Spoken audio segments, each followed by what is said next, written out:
আমি ডাক্তারের রূপ নিয়ে আপাকে জিজ্ঞেস করলাম, তোমার কোথায় ব্যথা? আপা বলল, আমার কোমরে মাথায় ব্যথা। আমি আপাকে বললাম, আপা তোমার সকল ব্যথা ভালো হয়ে যাবে যদি তুমি আমার কথায় রাজি থাকো। আপা বলল, কি কথা? আমি বললাম, তোমার হাঁটুতে বা কোমরে একটা ঔষধ দিয়ে মালিশ করলে ভালো হয়ে যাবে, আর সেই মালিশটা আমার কাছে আছে। আপা বলল, আমি তো ব্যথামুক্ত হতে চাই। আমি আপাকে বললাম, তাহলে তুমি সোজা হয়ে শুয়ে পড়ো। তারপর আমি মালিশের নামে আপাকে সারারাত ধরে যা করেছিলাম তা শুনলে তোমাদের মাথা গরম হয়ে যাবে। তাহলে আসল ঘটনাটি বলি। আপাকে চাকরির জন্য পাশের জেলায় গিয়েছিলাম। পাশের জেলা বলতে যে আহামারি দূর তা কিন্তু নয়, বাসে 1 ঘন্টার রাস্তা। সেখান থেকে ভ্যানে আর 10 মিনিট। গ্রামটা আমার পরিচিত, নামেদিও আগে কখনো যায়নি। তবে যাওয়ার আগে বাড়ি থেকে শুনে গিয়েছিলাম ওই গ্রামে আমাদের এক আত্মীয়ের বাড়ি। চাচা বাবার মাস্তুতো ভাই। ঘনিষ্ঠ, কিন্তু দীর্ঘদিন যোগাযোগ নেই। ওই চাচাকে আমি দেখেছি, কিন্তু কখনো তাদের বাড়িতে যাওয়া হয়নি। ফেরার পথেই বিপত্তিটা ঘটল। বিপত্তি না বলে সৌভাগ্য বললেই বোধহয় ভালো হতো। দুপুরের প্রচণ্ড রোদে ভ্যানে করে ফিরছিলাম। গ্রামের রাস্তা যদিও কাঁচা রাস্তা, ফাঁকা ফাঁকা বাড়ি পড়ছিল। কিন্তু বিধি বাম কিছু দূর আসার পর ভ্যানের চাকা পাংচার। চোখে সরিষার ফুল দেখলাম। যদিও রাস্তার বেশি দূরের নয়, কিন্তু হাঁটা তো আমার পক্ষে সম্ভব নয়। ভ্যানওয়ালা বিরস মুখে বলল, ভাইজান ভাড়া দেওয়া লাগবে না। ক্লান্ত ঘামে ভেজা মুখটা দেখে মায়া লাগল, ভাড়ার চেয়ে বেশি দিলাম। কিন্তু আমি এখন কি করি? গ্রামের প্রায় মাঝামাঝি কোনো দোকানও আশেপাশে চোখে পড়ছে না। ভ্যানওয়ালা এখনো দাঁড়িয়ে আছে। তাকে বললাম চলে যেতে। সে যেতে যেতে বলল, অপেক্ষা করতে। ভ্যান অবশ্যই পাওয়া যাবে। আমি অপেক্ষা করতে লাগলাম ভ্যানের জন্য। কিন্তু কপালে থাকলে ঠেকাই কে? বেশ কিছুক্ষণ অপেক্ষা করে বিরক্তিভরা মন নিয়ে আস্তে আস্তে হাঁটতে লাগলাম। বেশ অনেকক্ষণ ধরে হেঁটে চলেছি। টপটপ করে ঘাম ঝরছে গা দিয়ে। গ্রামের প্রায় শেষ মাথায় এসে গেছি। কোনো ভ্যানওয়ালার দেখা হয়নি এখনো পর্যন্ত। তেষ্টায় ছাতি প্রায় ফেটে যাচ্ছে। আরও খানিকটা আসলাম, আর মাত্র 3টা বাড়ি সামনে। চৈত্রের দুপুরের প্রচণ্ড রোদ, মাটি যেন গলছে। হাঁটতে পারছি না। যা থাকে কপালে পানি না খেলে টিকা যাবে না ভেবে একটু দাঁড়িয়ে বাড়ি 3টার দিকে তাকালাম। প্রথমটা পাঁচিল দিয়ে ঘেরা, পরেরটা কুডে ঘর মতো, তার পরেরটা রাস্তা থেকে বেশ একটু দূরে। নতুন একটা বাড়ি, বাঁশের চটা দিয়ে ঘেরা। বট বাড়িটায় যাওয়াই উচিত হবে মনে করে আস্তে করে গেট ঠেলে ঢুকলাম। সবাই আমাকে দেখে, বাড়ির বাচ্চাসহ সবাই চমকে উঠে। আমাকে দেখেও উঠল। উঠানে এক পৌরা মাছ কুটছে। সামনে রান্নাঘরের বারান্দায় 3 সুন্দরী মহিলা রান্না করছে, বাড়িতে ছোট ছোট বাচ্চা ভর্তি। গ্রামের পরিবেশের সাথে একটু শহরের ফ্যাশন। অত্যন্ত সুন্দরী মহিলাগুলো। যদিও বয়স হয়েছে, কিন্তু এখনও লাবণ্যময়। খোকা, কাউকে খুঁজছ? প্রশ্নের সম্বিত ফিরে পেলাম, জি, একটু পানি খাব? একজন বউ উঠে আসো। সামনে টিউবওয়েল থেকে পানি আনা। ইতিমধ্যে বাড়ির ছেলেরা বুঝতে পেরেছে বাড়িতে কেউ এসেছে, একটা চেয়ারও পেয়ে গেলাম। জীবনটা আবার পানি পেয়ে সতেজ হয়ে উঠেছে। মাছ কুটতে কুটতে মহিলা জিজ্ঞাসা করলেন, বাড়ি কোথায়? কিছু বললাম না। কোনো আগ্রহ দেখলাম না। এবার উঠতে হয় ভেবে উঠে দাঁড়ালাম। ও কি খোকা, উঠস কেন? দুপুরবেলা বাড়িতে মেহমান আসলে না খেয়ে যেতে নেই। এটাই আসলে বাঙালিদের প্রধান ঐতিহ্য। বাড়িতে মেহমান আসলে তাকে সমাদর করা, আপ্যায়ন করা। না, তার দরকার নেই। বললাম বটে, কিন্তু কেন যেন ক্ষিধা নয়। মহিলার দেবীর মতো চেহারায় আমাকে অনেকটা মায়ে আটকা পড়ে গেলাম। বাড়ির ছেলেদেরকে তার মা বললেন আমাকে বাড়ির ভেতরে নিয়ে যেতে। বাধ্য হয়ে গেলাম। বেশিক্ষণ অপেক্ষা করতে হলো না, 10 মিনিটের মধ্যেই ভাত চলে আসো। এতক্ষণ একা বসে বোর ফিল করছিলাম, কিন্তু যেই তাকে দেখলাম, ক্লান্তি আর বোর যেন এক নিমেষে উধাও হয়ে গেল। খুব সুন্দর দেখাচ্ছে তাকে। বোধহয় মুখে কিছু ক্রিম মেখে এসেছে। অপূর্ব সুন্দর দেখতে। শ্রদ্ধা করার মতো চেহারা। কিন্তু একটু গভীরভাবে দেখলে শ্রদ্ধার সাথে সাথে অন্য কিছু করতেও ইচ্ছা করবে। সুন্দরী বাঙালি মায়েদের মতো। আমি ভাত খাওয়া শুরু করলাম। তোমাদের ওখানে আমার এক দেওরের বাড়ি আছে। কথা শুনে আবার তাকালাম। নাম কি? আমার প্রশ্নের উত্তর দিতে দিতে তরকারি এগিয়ে দিচ্ছিলেন তিনি। নামটা শুনে চমকে উঠলাম। আমার বাবার নাম বললেন। আমি কিছুই বললাম না, কিছুই চুপচাপ শুনতে লাগলাম। চিনি কিনা জিজ্ঞাসা করল। হ্যাঁ বোধক মাথা নাড়ালাম। পাঠকরা বিরক্ত হচ্ছেন বোধহয়। বিরক্ত করার জন্য দুঃখিত।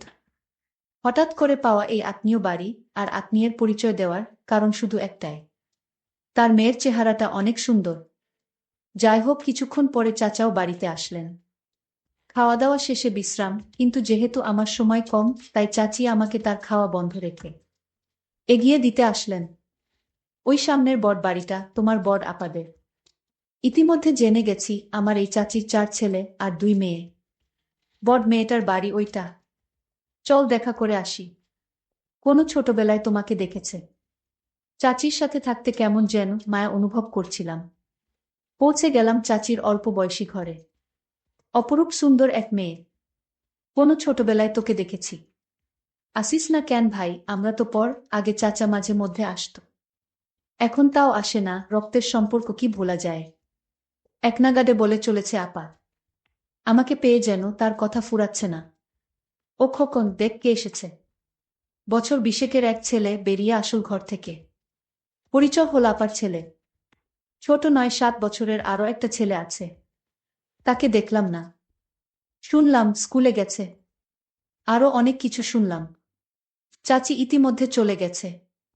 সেজন্য বোধহয় তাদের প্রতি আমার মায়া সবসময় বেশি। আর এমন মেয়ে দেখলেই জীবনের একটা কঠিন সিদ্ধান্ত নিলাম, আমার একটা কিছু করতে হবে। আমি তো লোভ সামলাতে পারছি না। বাস্তব উদাহরণ আমার সামনে। আবার খেতে ভাত খেতে হলো। পেট ভরা, কিন্তু এমন সুন্দর কেউ রেঁধেছে ভাবতে বেশি করেই ভাত খেলাম। খাবারটা অনেক স্বাদ ছিল। যেমন উনি সুন্দর তেমন তার হাতের রান্না করা খাবার। অনেকে গল্প শুনলাম, ছোটবেলায় আমি কেমন ছিলাম, আপার কাছ থেকে যেতে চাইতাম না, ইত্যাদি ইত্যাদি। তবে সবচেয়ে মনোমুগ্ধকর যে কথাটা শুনলাম সেটা হলো, আপার বয়স যখন 14 তখন তার বিয়ে হয়েছিল। পরের বছর ছেলে, তারপরেরটা অনেক আসার পর দুলাভাই বিদেশ গেছে। 2 বছর আগে একবার বাড়ি যদিও এসেছিল, কিন্তু 1 মাসের বেশি থাকতে পারেনি। বড় ছেলেটাও বিদেশ ছিল, কিন্তু কি কারণে যেন বাড়িতে চলে এসেছে 3 মাস পরে। আবার যাবে। সমস্যা হচ্ছে তাই নিয়ে আমার কোনো যোগাযোগ আছে কিনা দালালদের সাথে, ইত্যাদি ইত্যাদি। কথা যেন শেষ হয় না আপার। কিন্তু আমার মনে তখন বইছে অন্য ঝড়। এত সুন্দরী মহিলার স্বামী আজ 7 বছর বিদেশে। উনি একা একা কিভাবে সময় পার করে ভাবতে লাগলাম। আপা বলতে লাগলেন, তারপরে আবার ছেলে নিয়ে বিপদে আছে, সহজ টার্গেট। কিন্তু কিছুক্ষণ পরেই আমার ভুল ভাঙল। মেয়েদের চোখ জহুরির চোখ। আমি তার ছোট ভাই, যে আমাকে ছোটবেলায় অনেক সময় সাথে নিয়ে ঘুরেছে। ভালোবাসে, আদর স্নেহের অভাব তার কাছে আমার জন্য নেই। চাচার বাড়িতে না থাকতে চাইলেও বোনের বাড়ি থেকে খুব সহজে বের হতে পারলাম না। বোনের পেতে দেওয়া বিছানায় বিশ্রাম নিতে হলো। বোন আমার বাইরের কাজ গুছিয়ে এসে বসল আমার মাথার কাছে। আমার সাথে ছোটবেলার গল্প করতে লাগল। আমার মামিও আমার পাশে এসে এভাবে গল্প করত। অনেক অনেক দিন দেখিনি তাকে। হঠাৎ যেন সেই মামির কথাও মনে পড়ে গেল। দীর্ঘদিনের অভিজ্ঞতায় জানি কিভাবে মেয়েদেরকে পটাতে হয়। সহজ তরিকা তাদের চেহারা আর সৌন্দর্যের প্রশংসা করা। সেটাই করছিলাম। বোন হঠাৎ বাইরে গেল। ছেলের গলার আওয়াজ পেয়ে। ভাগ্নে আমার খুব ভালো। সে বাইরে যাবে। 2 ভাই বোন একা হয়ে গেলাম। দেখ ভাই, আমাকে প্রশংসা করতে হবে না। তোর দুলাভাই আজ 7 বছর বিদেশ। অনেকে আমাকে চেষ্টা করেছে, কিন্তু সুযোগ কেউ পায়নি। তুই ভাই হয়ে বোনের দিকে। আপা, আমি কিন্তু খারাপভাবে বলেনি। আপনি আসলেই সুন্দর। না রে ভাই, এখন আর সুন্দর কই, আগে তো দেখিসনি। দেখলেও তোর মনে নেই। এখন গায়ের রং পুড়ে গেছে। বুড়ো হয়ে গেছি। বুঝলাম, অনেকে চেষ্টা করলেও আমি ব্যর্থ হচ্ছি না। অসৎ কেবল কাজ শুরু করেছে। তবে সময় দিতে হবে। ধীরে ধীরে আগাতে হবে। তড়িঘড়ি করলে সব হারাতে হবে। অনেকক্ষণ থাকলাম। বিভিন্ন কথা বললাম, শুনলাম। আসার সময় অন্যায় আবদারটা করেই বসলাম। এগিয়ে দিতে এসে তার ছেলের ব্যবস্থাটা করার কথা আর বলল না। চিন্তায় পড়ে গেলাম। আমাকে কি খারাপ ভাবল? কাজের চাপে 2 দিন মনে ছিল না তার কথা। আসার সময় মোবাইল নাম্বার নিয়ে এসেছিলাম, হঠাৎ সন্ধ্যায় রিং বেজে উঠল। ভাই কেমন আছো? বোনের কথা এত তাড়াতাড়ি ভুলে গেলে? যথারীতি বোন বাড়িতে একা। কিন্তু যে অভাব নেই বুঝলাম তার কথাবার্তায়। আমাকে বসতে দিল কিন্তু বারান্দায়। এমন জায়গায় কিছু করা যাবে না। কৌশল খুঁজতে লাগলাম। বেশ কিছুক্ষণ কথা হলো বর ছেলে নিয়ে। তারপরে আসল কৌশল প্রয়োগ করতে গেলাম। অধিকাংশ মেয়েদের কিছু কমন রোগ থাকে। মাজায় ব্যথা, মাথা ঘোরা, চোখে ঝাপসা দেখা ইত্যাদি ইত্যাদি। ঘরে যাওয়ার সুযোগ পাচ্ছি না। আমি বারান্দায় চেয়ারে বসা, আর বোন দাঁড়িয়ে দাঁড়িয়ে আমার সাথে কথা বলছে। আপনার প্রেশার কেমন আপা? শরীরও তো খারাপ মনে হচ্ছে। আর বলো না ভাই, প্রেশার ঠিক আছে, কিন্তু মাঝে মধ্যে মাথা ঘোরে, বেশিক্ষণ দাঁড়িয়ে থাকতে পারি না। মাজায় ব্যথা হয়। আমি এখন চিন্তা করতে শুরু করলাম। কোথায় ব্যথা দেখান তো, এই ব্যথা কোনো সমস্যা নাকি এখন এক ধরনের মালিশ পাওয়া যায়? ইত্যাদি ইত্যাদি। না থাক, দেখতে হবে না। ডাক্তার দেখাচ্ছি। আরে আপা, আপনি আমার কাছে লজ্জা করছেন। আপা রোগ কিন্তু পুষে রাখতে নেই।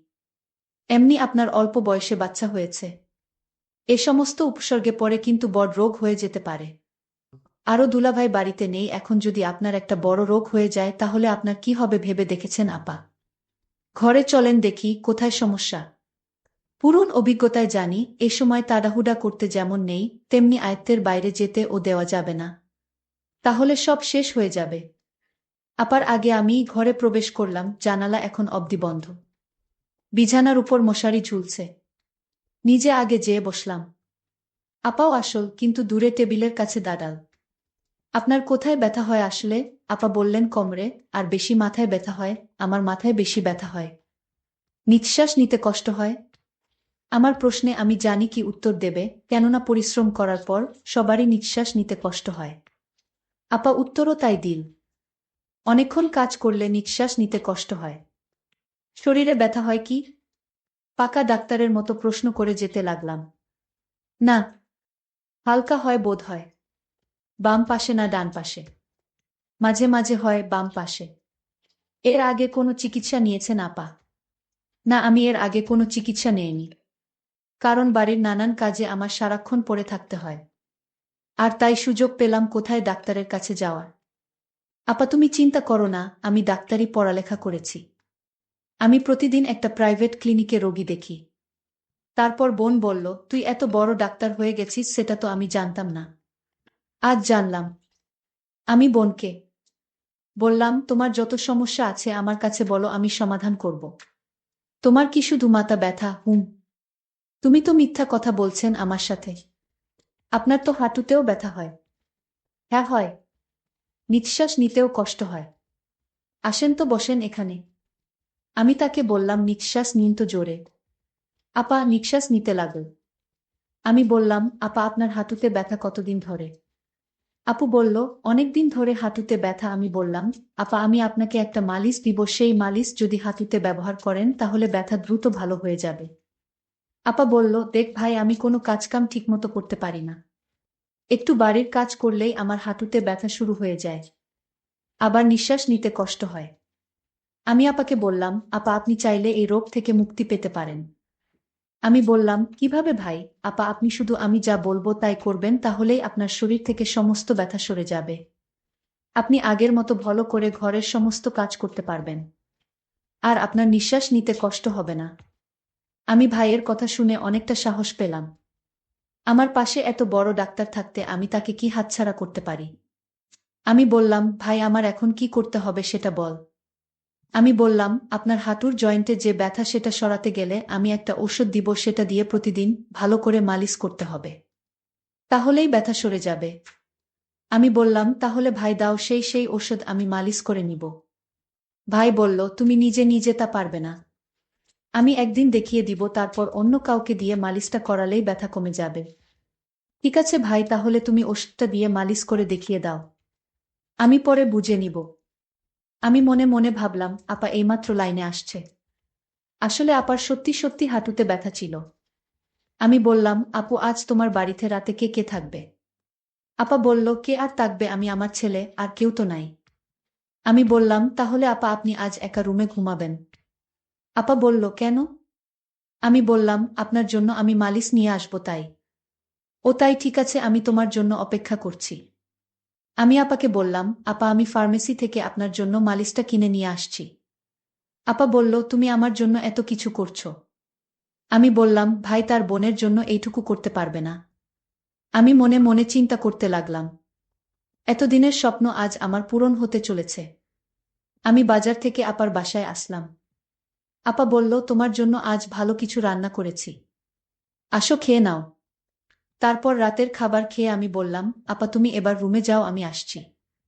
আপা তার রুমে গেল। আমি তার রুমে গিয়ে দরজা বন্ধ করে দিলাম।